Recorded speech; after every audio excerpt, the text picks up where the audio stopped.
It was close to John's there. And yours wasn't even on. That was weird. You ready? Okay. Okay. Open this public forum. Topic is EPA Brownfield Community-Wide Assessment Grant Program Update. And I'm going to turn it over to Seth Otto. Thank you, Mayor. Yep. Thank you, councilors and members of the community. My name is Seth Otto, and I am a project manager with the consulting firm Mall Foster Longi, based in Portland, and have been working with the city in various capacities now for 5 or 6 years, at least. And one of the things that we've been working on and in support of the city staff is implementing a brownfield assessment program. And this is an EPA-funded program that looks at environmentally contaminated sites throughout the community of St. Helens with the intent of identifying risks to human and environmental health and taking measures to help clean them up. I had anticipated that Jenny Dimshow, who's associate planner, assistant planner with the city, would be here tonight. So I'm filling in a little bit on the introduction here. So forgive me if it sounds like I'm ad-libbing. It's because I am. Let's see. Oh, just not on.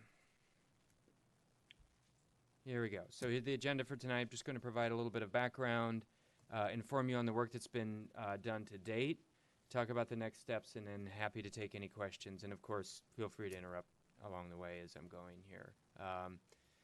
So what is the US EPA Community-Wide Assessment Grant? The EPA, Environmental Protection Agency, has a grant program. It's kind of one of their flagship community supporting programs that provides money to do environmental site assessment, to complete cleanup work, and with that to do some planning and market analysis around getting environmentally contaminated properties redeveloped. Hopefully everybody's familiar with the concept of a brownfield. This is a property that has been impacted by environmental contamination for one reason or another, perhaps an old gas station, dry cleaner, Wrecking yard. wrecking yard, thank you, mill.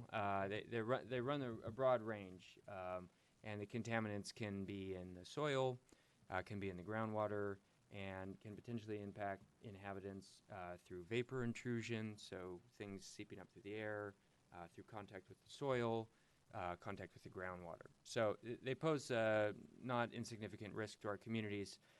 More so, they're a hindrance on economic development because property owners maybe don't have the resources to clean them up, and prospective developers are not interested in taking on the risk.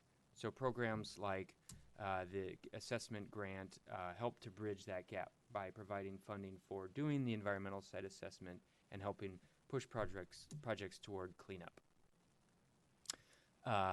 There's a summary there. So this is, again, a grant that the city was awarded in 2016. And we're in sort of the final phases of wrapping it up. It will expire at the end of third quarter in 2020. We expect to run through the funds. I believe the city was granted $300,000, and those funds have helped complete a brownfield inventory, so that sites around the community. We'll hear about the environmental investigations and some of the cleanup planning that we've been working on, community engagement such as this meeting, and then upcoming tasks, which might include some area-wide planning. So again, the primary objective, identify and assess high-priority catalyst sites in the target area, and we'll talk about what the target area is, to remove barriers to redevelopment created by their brownfield status, which again is related to their environmental contamination. One thing that's important to note is that the contamination can be real or perceived. That's an important aspect of how EPA defines brownfield sites. So it may not be that there is actual contamination on the site, but due to its history and local perception, of the site is contaminated, it can lead to a negative perception of the site, and that stigma limits its redevelopment potential. So this is the target area. It correlates with the urban renewal area, so URA boundary. That's the area that the city established for its urban renewal district, which was created, again, I think around the time that the grant was secured, well, ahead of the grant from EPA. So it helps further the mission of the urban renewal district in identifying sites that are underperforming and help bring them into redevelopment and better reuse. You can see that the urban renewal district covers the Boise White Paper Cascade Tissue site, the former Veneer property, the Riverfront district, and then the main commercial corridors of Columbia, or Highway 30 and Columbia Boulevard. Schedule for the grant program as it was initially envisioned, and we have followed it fairly closely. There's been a few delays, but that's kind of expected. But generally speaking, the city's been reporting back to the EPA on progress on a quarterly basis. Public involvement has involved, what's indicated there is a BAC, that's an Brownfield Advisory Committee. So that's a group that was selected and designated by members of the council to represent the community and provide input to the work that we've been doing. And we've met with them 3 times. We've held 2 public meetings. Well, I guess this is the second one. And so there'll be another advisory committee meeting and a wrap-up meeting with the council. We've gone through the brownfield inventory. We've identified some priority sites and have been working through completing phase 1 and phase 2 environmental site assessments on those sites. We're hoping that with the next over the next period, we'll work on actual cleanup planning and redevelopment planning for some of these high-profile sites. That's our aspiration, and partly why I'm here tonight, is to help identify priority projects for that next phase of the grant program. The inventory, so this included, was focused on the target area, but it really included entire central St. Helens. So within that area, again, if you can think of kind of the general target area, there are 43 sites that are known to be brownfields and that they are within DEQ's established databases for cleanup sites. 114 were suspect based on historic uses and in the field observations. 181 sites were not able to definitively say one way or the other. And then 155, this odd category here, there's a fair amount of residential development in central St. Helens that actually is on commercially zoned property and is on property that had in the past actually had non-residential uses. So that's just a special category that we've called out that might warrant further investigation because you do actually have people living in these properties. Did you have a question? Do you have square foot or acreage on those properties? Yes, and I don't have that at my fingertips in this moment, but that's part of the inventory. It's okay. A whole database, and Jenny also has that as well. If you have any follow-up with her. Thank you. Yeah. Mm-hmm. So a big part of the intention of the grant program is to perform phase 1 and phase 2 site assessments. So phase 1 is a fairly streamlined evaluation of historical activity on a site. It involves interviewing current and former occupants. It involves a site walk and a review of historical documents. And the intended outcome is to determine if any of those sources indicate that there is a need to do additional investigation. So it doesn't say yes or no, there's environmental contamination on the site. It's just a first look. So gathering information, determining based on historic use, based on historic aerials, interviews again with current and former occupants about uses on that site. Are there what we call recognized environmental conditions that would warrant actual investigation on the site. And that's what the phase 2 is then. The phase 2 is actual field work. Technical professionals doing soil and groundwater sampling, laboratory analysis, and as well as air quality analysis. That's the phase 2 assessment, and it's quite a bit more involved and robust. And we've completed 3 phase 2 assessments so far. So I'll just kind of run through where the projects, the kind of primary high-profile projects that we've worked on. They're circled in red just to give you an indication of where they are. The first one I'll talk about is on the Boise White Paper property. The next one, I actually think I have a laser on here. I don't know if it works on the screen. It does not work on the screen. Okay, so the large circles on the White Paper site. Property to the left of that is county-owned property that is a high priority for redevelopment, and so we did some basic assessment work to determine that one. I think just ended with a phase 1. It did end with a phase 1, and so, but that was a catalyst property. The next one on Columbia Boulevard, 6th Seth, and Columbia. I think that's port property. I think. I could be wrong. Is that correct? It's next to Ralph's. It's a piece of property. It's okay. across from the sheriff's office Okay. there, and it's The map skews it a little bit. Yeah. it's a little bit. It's a property they received through foreclosure. Okay. Yeah, that's a big, kind of drew a big circle. Just, yeah. It's kind of like white paper, but it's actually Yep. Okay. It's Continue. on Old Portland and Port Ave, Yes. so it's right there. Yeah. It probably should be up a little bit further north, that circle. Then the other one we'll talk about is on 6th and Columbia, and the one we're working on currently is right across the street, and it's on Plaza Ave here. 50 Plaza is how we're referring to it. On the plaza, have you investigated the fuel tank that used to fuel the emergency diesel engine at the county building?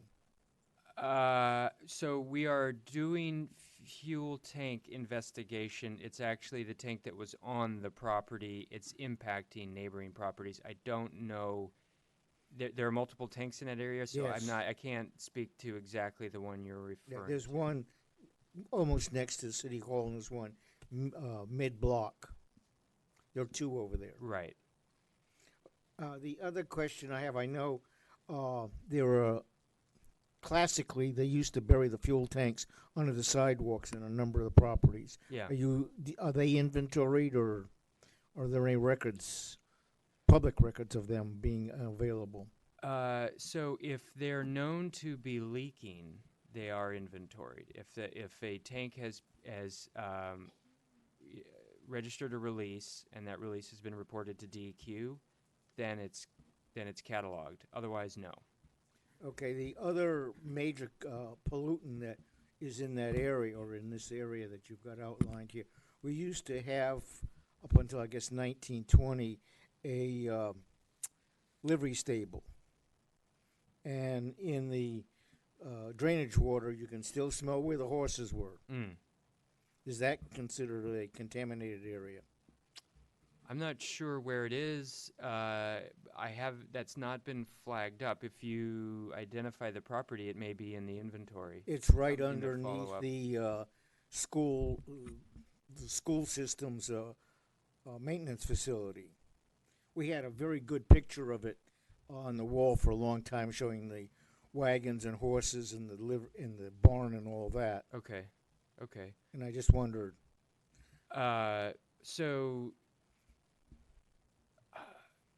animal waste is not regulated as a hazardous substance subject to the EPA regulations that correlated with this grant. So it wouldn't necessarily be something that we would investigate with this grant, if that's the contaminant of concern. Because as I say, this was a commercial animal facility for 50 or 80 years. You know, if were they processing cadavers there?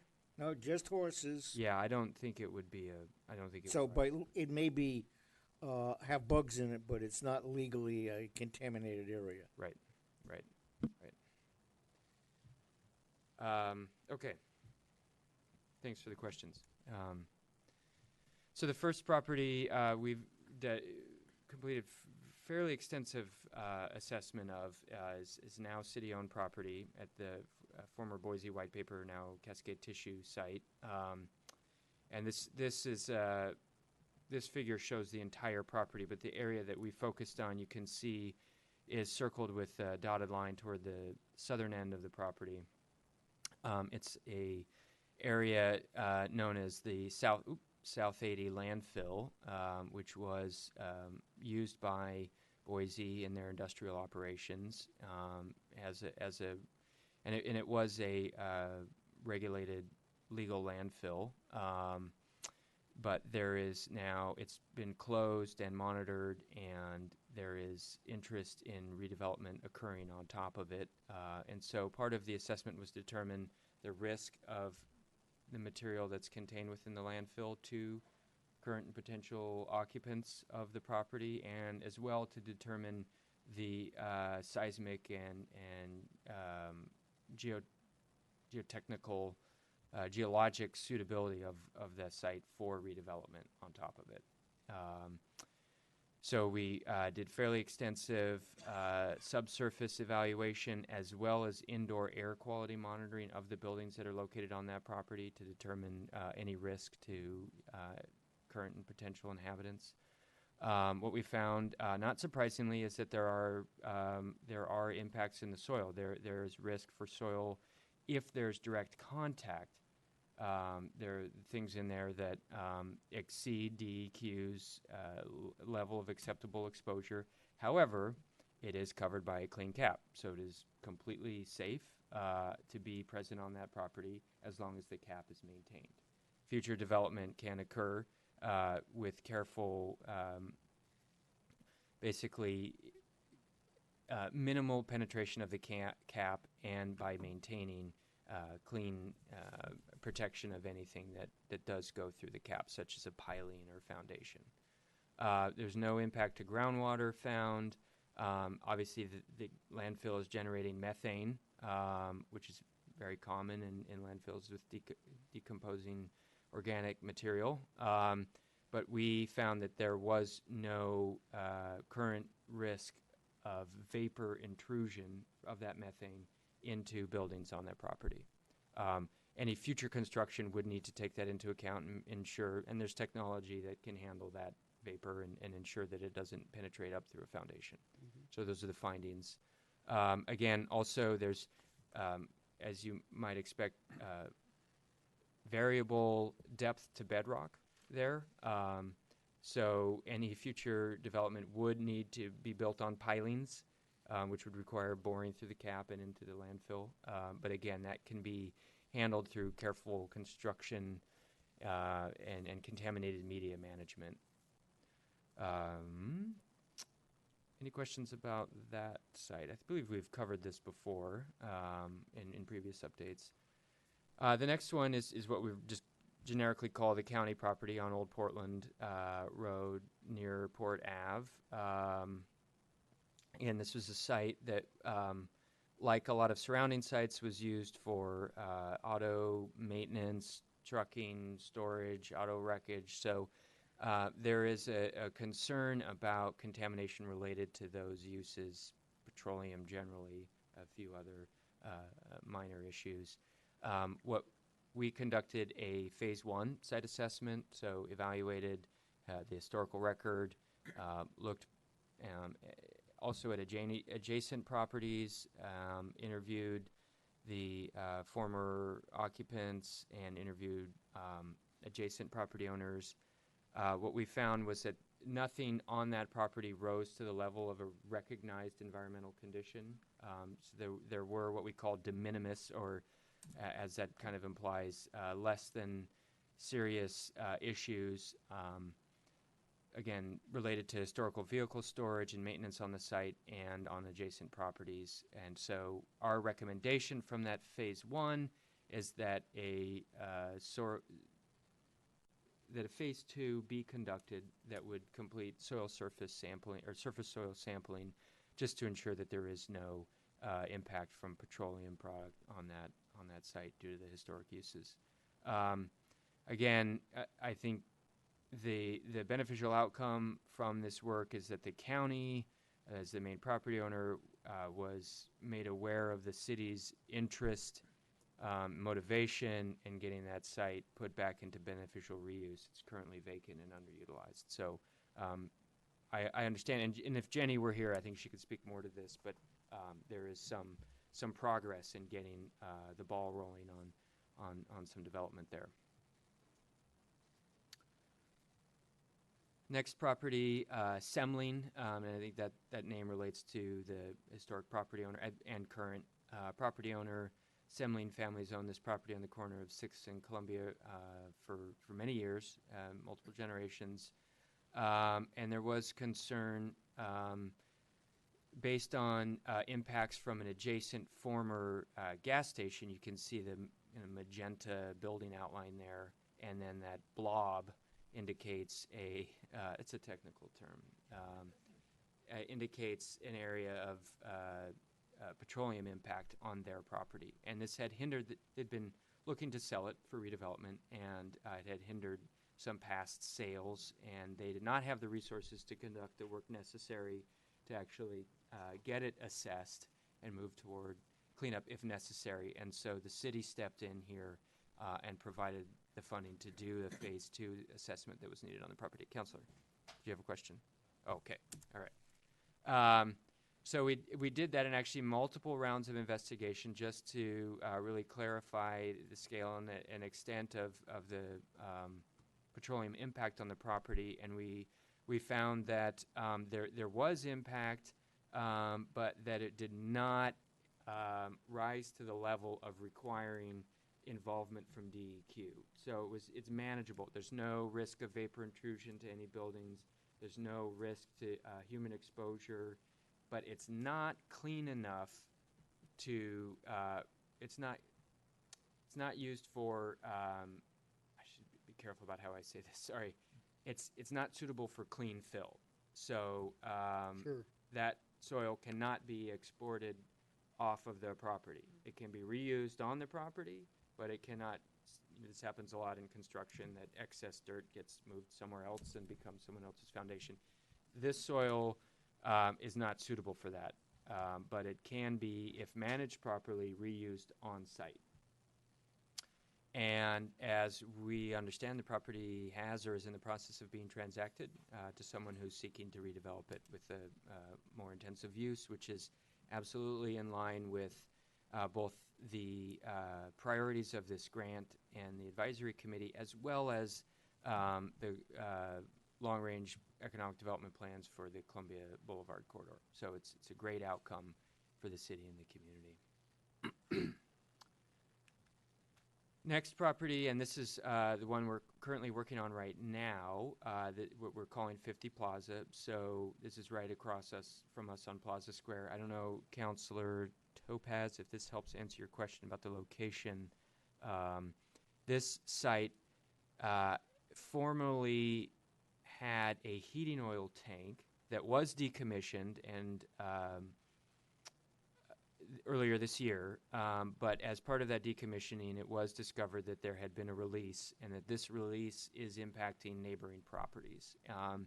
Current property owner was not aware of that at the time of the purchase, but because they did their due diligence correctly, they are protected under the innocent purchaser clause that protects them from liability for that contamination. So it's a good thing to do your due diligence before you purchase commercial.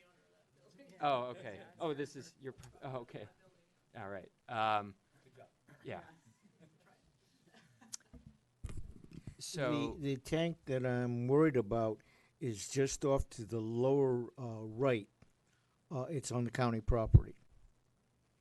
It would be inside on the border of that picture. You see the kind of white square, which is the roof of the bell tower. It has to do with that building, and it's just to the south of it. Of the county building. Of the county building. Okay. Yeah, I don't believe that's been included in our in sort of radius of evaluation here. So that might be another route. There's a second oil tank for the county between the old county building and the new one. There's like a little alleyway going into the, Okay. Okay. and there's one in there. That's their second tank. Interesting. Okay. Are they still in use? The one between the two buildings is, the other one is leaking. Okay. Okay. So that's good information. This property, it's impeded by the presence of the contamination, and also is under not an order, but an expectation from DEQ of cleanup. And so the city is assisting here with the assessment work. We have just actually received approval from EPA and DEQ to move forward on this property, so it was deemed eligible to use the grant funds, and so we're in the process of preparing our work plan to do some focused evaluation and assessment of contamination, and that'll result in a phase 2 for the property. And hopefully, as with the Semling property, and a resolution of the level and scale of contamination on the property, and in this case, no further action letter.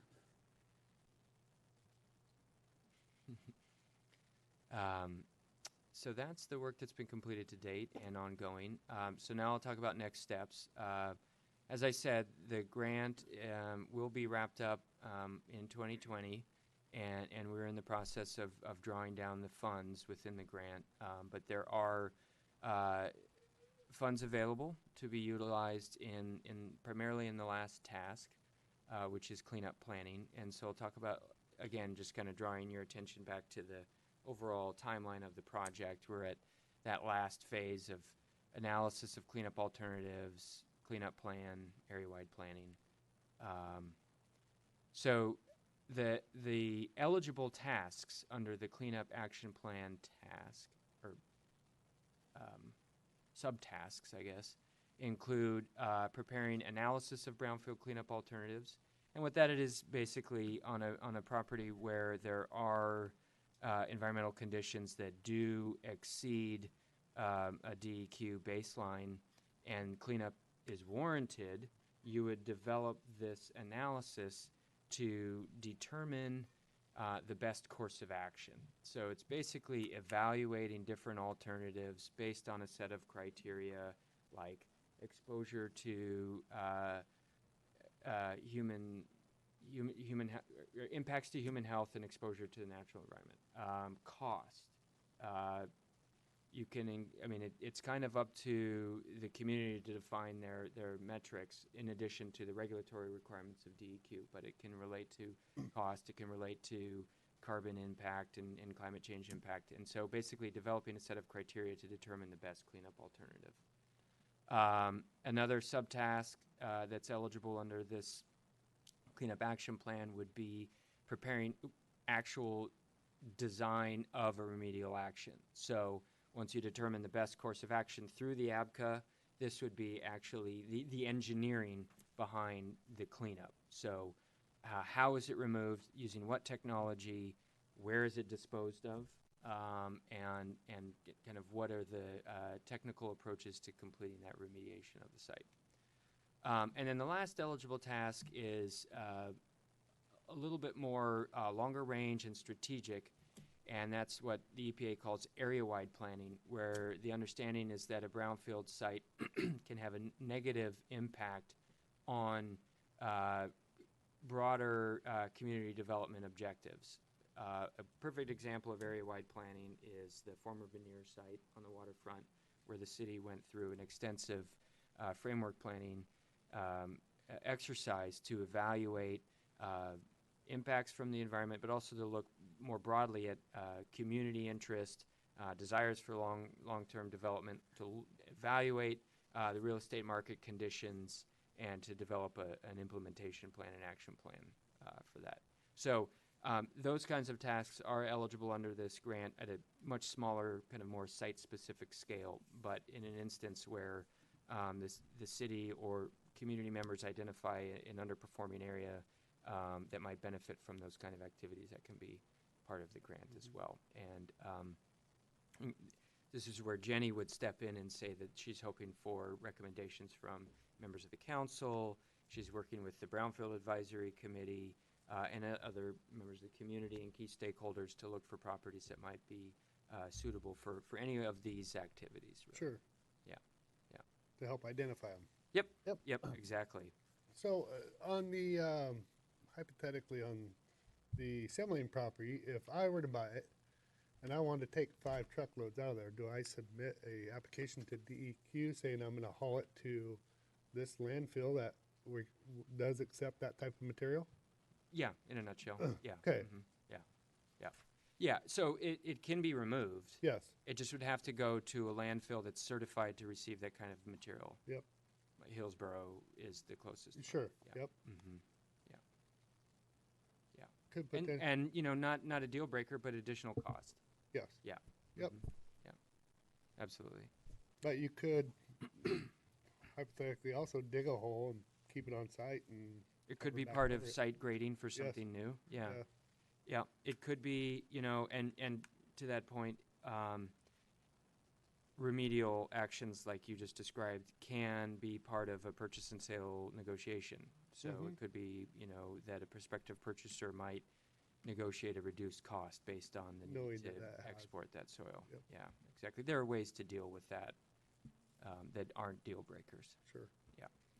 Now, this biologic mess that the horses left for 50 or 80 years, that covers quite an area just because the way the ground was.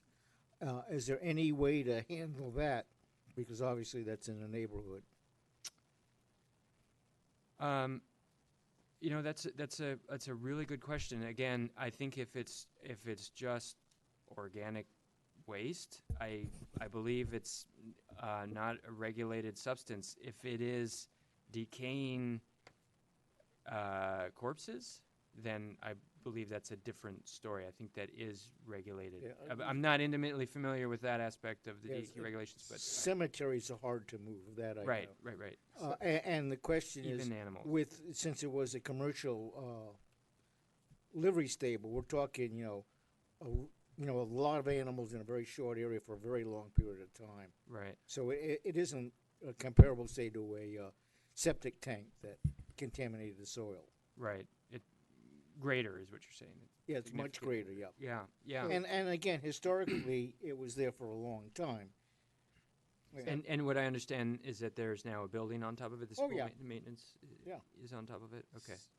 Seth, Yes. so say that material, I could get a cheaper spot over in Longview to dump it. Is that still acceptable that it goes, EPA is going to allow me to go across state lines with that material?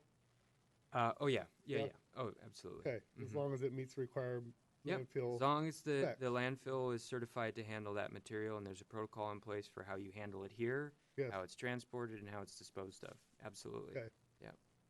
And it must be because I used to work up here for a company named Airy that used to have the old Frano's gasoline, the Ruffino property that stored gas, and the remediation for that was basically the time it sat there the way it did and gravel over the whole parking lot. Yeah, you know, to that point, what we call natural attenuation Yeah. is a fair method of cleanup, and certain substances will just simply decompose over time, Yep. as you might remember from high school chemistry. You know, Yep. the half-life of a lot of these substances. Lifts off too. Yep.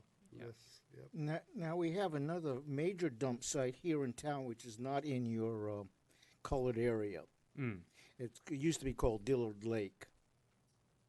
not familiar with it. If you go up Old Portland Road and it curves to the left as you're going out of town, there's a cliff on one side and a drop off. That at one time was a quarry, and another time it got to be quite a landfill for some of the stuff coming out of the mill. Now, that goes back to, from what I'm told, back to the 20s. Was that ever part of the investigation? hasn't been flagged, but it certainly sounds like it would be an eligible site. I think it's flagged right now, or indicated right now as wetlands. Interesting. Okay.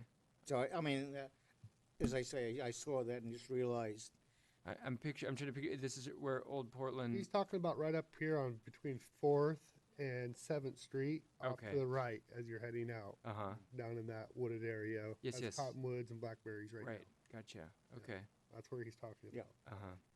Uh huh.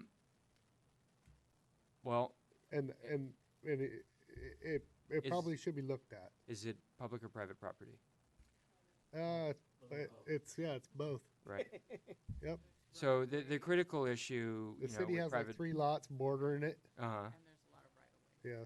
Okay. Yeah, a lot of right away. Well, I think part of the issue, and it's important to note, is that one of the priority and objectives for this grant, as established by the advisory committee, is property that poses an immediate threat and has a high potential for redevelopment. So I don't know that property meets either of those. It's not again, it's not hard and fast. I think if it were of interest to be, you know, a priority to investigate, it could be investigated. Mhm. But I think the city so far has been looking at sites that are, you know, commercial, industrially zoned within areas of priority for redevelopment. Yeah. And I don't know. I mean, it sounds like a wetland may have some environmental nexus, you know, with the one Natural problem is it's the natural drainage through the rock is towards, kind of diagonally to the neighborhood, towards Godfrey Park. okay. And which, you know, that whole water thing of when they redid a number of streams and stuff and put them under the street.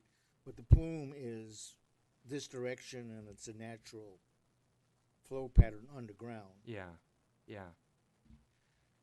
It certainly seems like something that would be worth looking at, eligible, you know, and if you don't talk to Jenny, I will. So I think these are good things to follow up on with her. Yeah.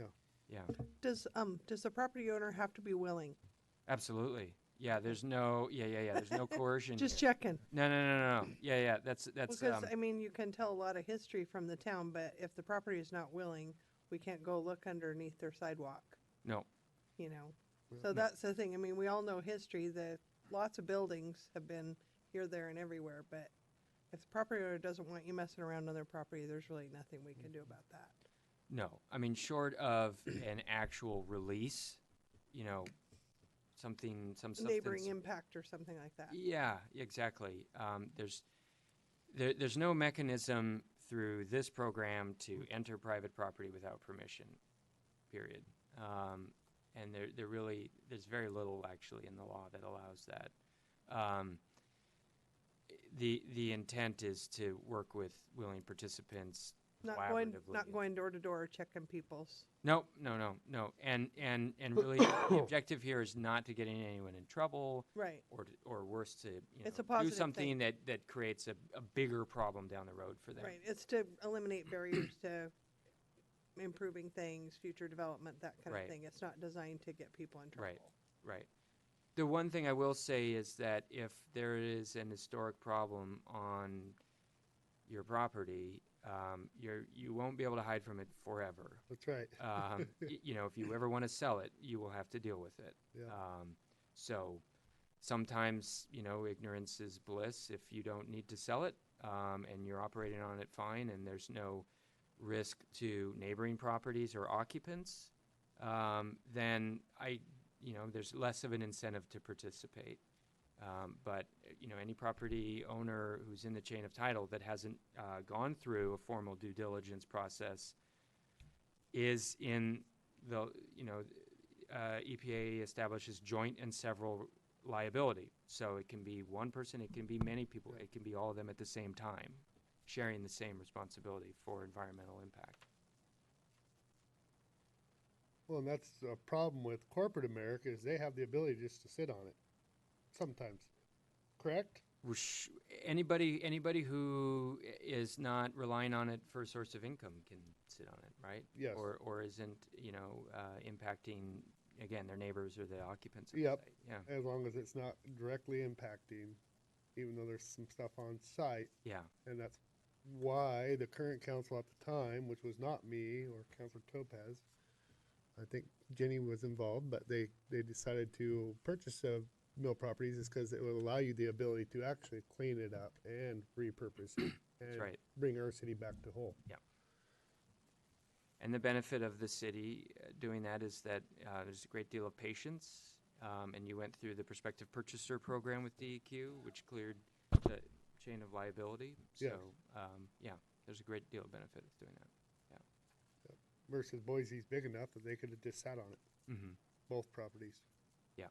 I mean, there's no doubt about it. Yeah, the loss in potential revenue can be greater than the cost of cleanup in some cases. So, for them, it's better to just sit on it. I would like you to ask Jenny about the Dillard Lake, though, as Councilor Topaz brought it Yeah. up. So definitely Yeah. look into it. And I've heard rumors of that back in the 50s. There was stuff being dumped in there. So I mean, I wasn't alive then, but I have heard of that. So definitely a question mark there. Says we have you in the neighborhood. Yep. Yeah. Okay. And the committee has not brought nothing forth because Jenny would have notified you because she meets with us. That's right. and, Yeah. Yep. Yeah. Mm-hmm. And it's possible that that site wasn't flagged up if it's not in the DEQ database. If it's not identified as a cleanup site for whatever reason, it may not have been flagged as a priority site for us to look at. Well, it's not in the priority highlighted zone that you marked. Oh, well, Well- then, okay. It's probably one of those things in the past. It's just on the edge. So Right. it's one of those fringe things. Yeah, Yep. if you bring up your map that you showed, it's just outside of that map. Okay. The other question, this is now to mechanism. When you were looking for sites, is there a master map in the city of the fuel tanks that were people buried under the sidewalks? Is there any record of that, or is that one of the things over the years no record was kept? No, not that I'm aware of. What we do when we say do a phase one assessment, we'll order historic registry and historic. Actually, a great resource is our historic insurance maps. So Sanborn is a big Right. one, and they go back 100 years in some cases, and so. Insurance companies have been keeping very detailed records on who's building what where, primarily for fire insurance and property insurance and things like that. So it's actually a great resource to know where heating oil tanks are located, where laundry was located, those kinds of things that might indicate some. I just wonder if there's we'll say, a quick local, per town. I don't know. Maybe if there were, if there was a company that was servicing them, a tank refiller might have a record. Sure. But that wouldn't be public Yep. necessarily. And those companies may not be in business anymore. Right. Good chance. Yeah. There's no other formal mechanism. I'm not aware of, there's no law that requires the city to keep track of heating oil tanks. There's no other reason to do it. They don't tax them. So, yeah. Okay. Yeah. So, again, channeling Jenny wanted to kind of float these questions around, and we don't necessarily need to answer them, but things to consider as we're winding up this grant and looking to potentially re-up next year. EPA opens the cycle on an annual basis. So was it a useful resource? Are there Yes. good outcomes from the work that was completed? Are there other areas, considering what we've done now, it seems like the answer is yes. There obviously are quite a few other places to evaluate should they re-up on the grant in the next cycle. So questions to consider. Yep. There's back to re-upping. Next to the mayor's property, there's obviously places where people quarried. So there were businesses there, now there's houses. I mean, it's been a long time in the past. Is there any work on tracking down old businesses such as quarries that might have had machinery? Or is that one of those things that there really are no records? Yeah, it's more of a site-by-site kind of basis. There's no clearinghouse, no database of old quarries that you can go to and search. The best database really to do this kind of work is, or starting point is DEQ's own maintained databases. So they have one for sites that have, for one reason or another, been flagged up as needing cleanup. And then they have their fairly extensive leaking underground storage tank database.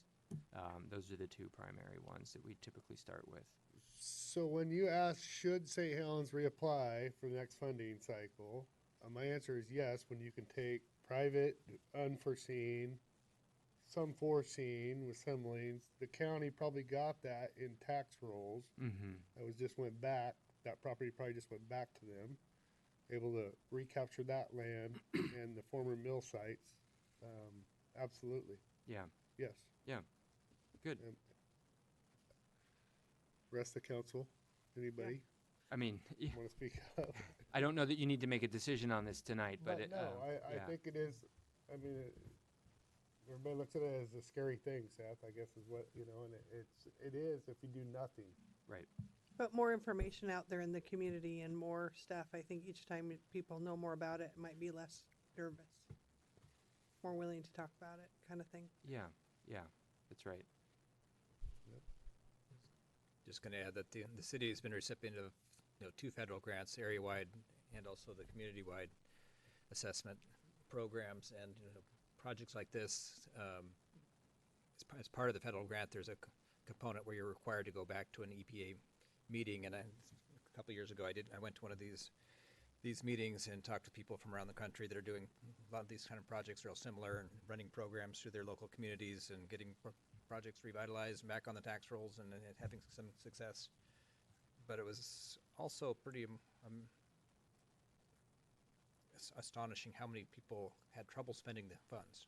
Mm-hmm. It was just hard to get the money out into the community to do these assessments. And I think our program is, at least in our first round here, has been very successful. I think we're 3/4 to 80% Yeah. expended, and Yeah. we'll probably use all of the funds by the time we're done. So, The second phase. if we re-up, if there's a question what re-up means, it's going for another ask. Right. Competing. So. I don't think there's any question.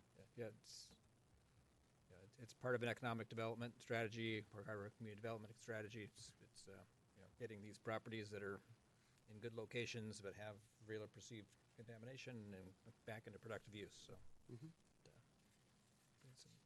It's probably the only EPA program that has bipartisan support in Congress. Hey, And that's it saying is, something right there. it is This day and age, that is saying a lot. It is refunded through the federal budget consistently, so it's been a national success story.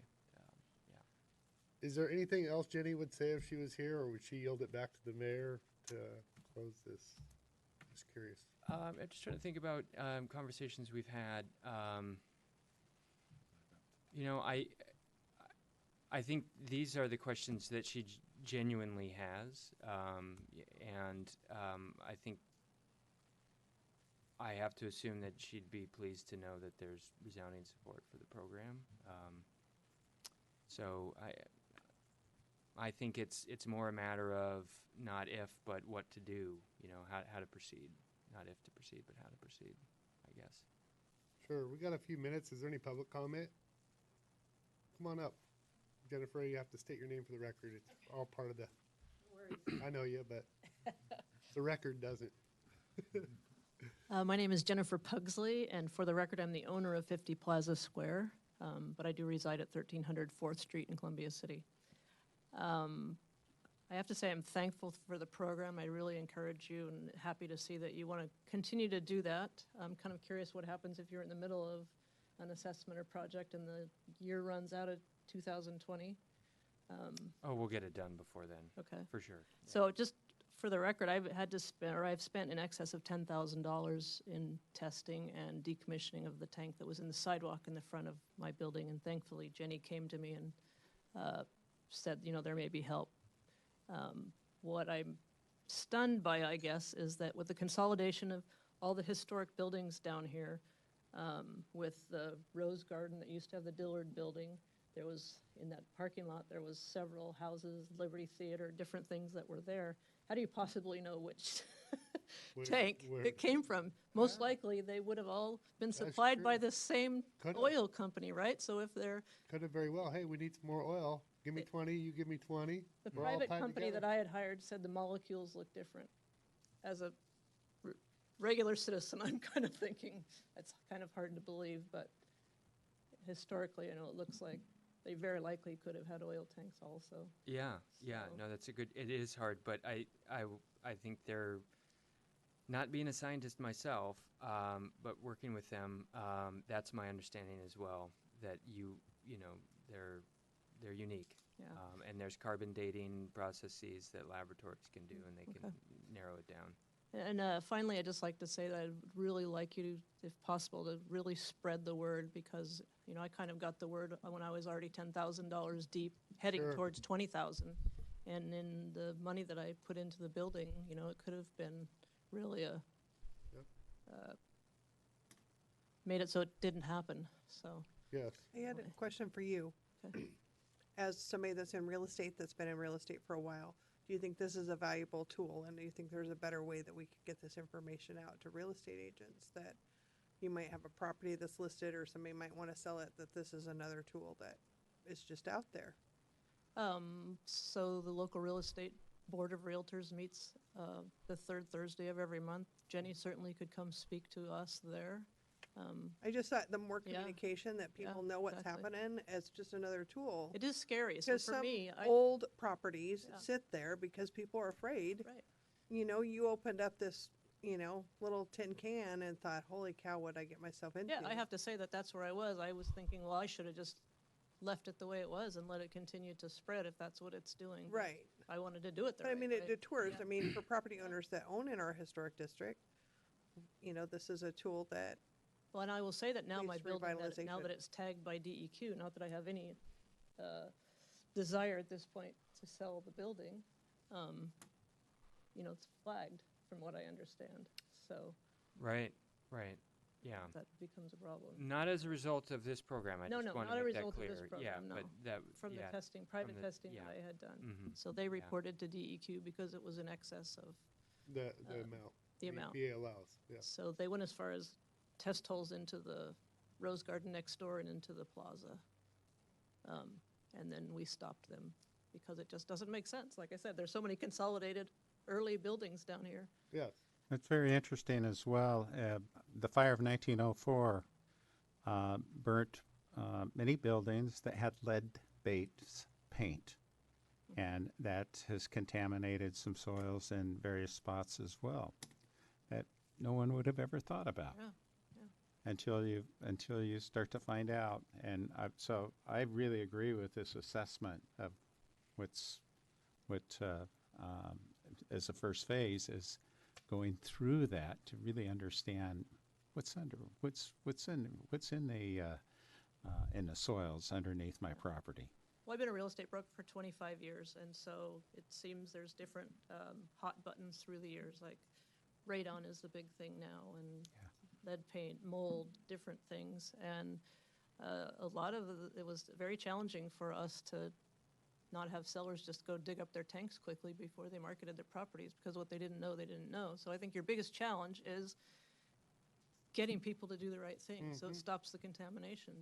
Somehow you get them to do the right thing, and I'm proud of myself and my partner that we did that. But looking back, I have some regrets. Now you know. So Now you know why people are $10,000 taking or it more out and selling. regrets at this point. What So. you don't know, you don't Yep, know. thank you.